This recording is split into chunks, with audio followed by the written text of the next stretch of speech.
Yes, customer brought me this dress.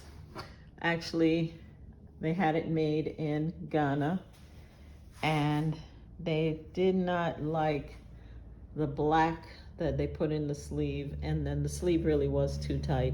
So I'm removing the sleeve, and then I'm going to take this band from here, which has a little bit more fabric under here, will give me some room for a, seam allowance, and I'm going to make a cap sleeve instead of the long sleeve. And then I'll come back and show you the end result. Stay tuned.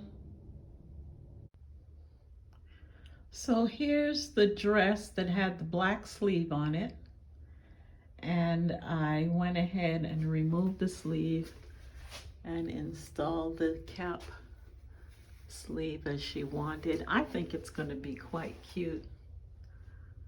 Yeah, I think so. I think it worked out really nice.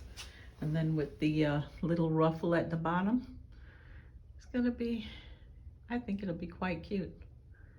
So yeah, a few alterations can change the look of a dress, and a few stitches.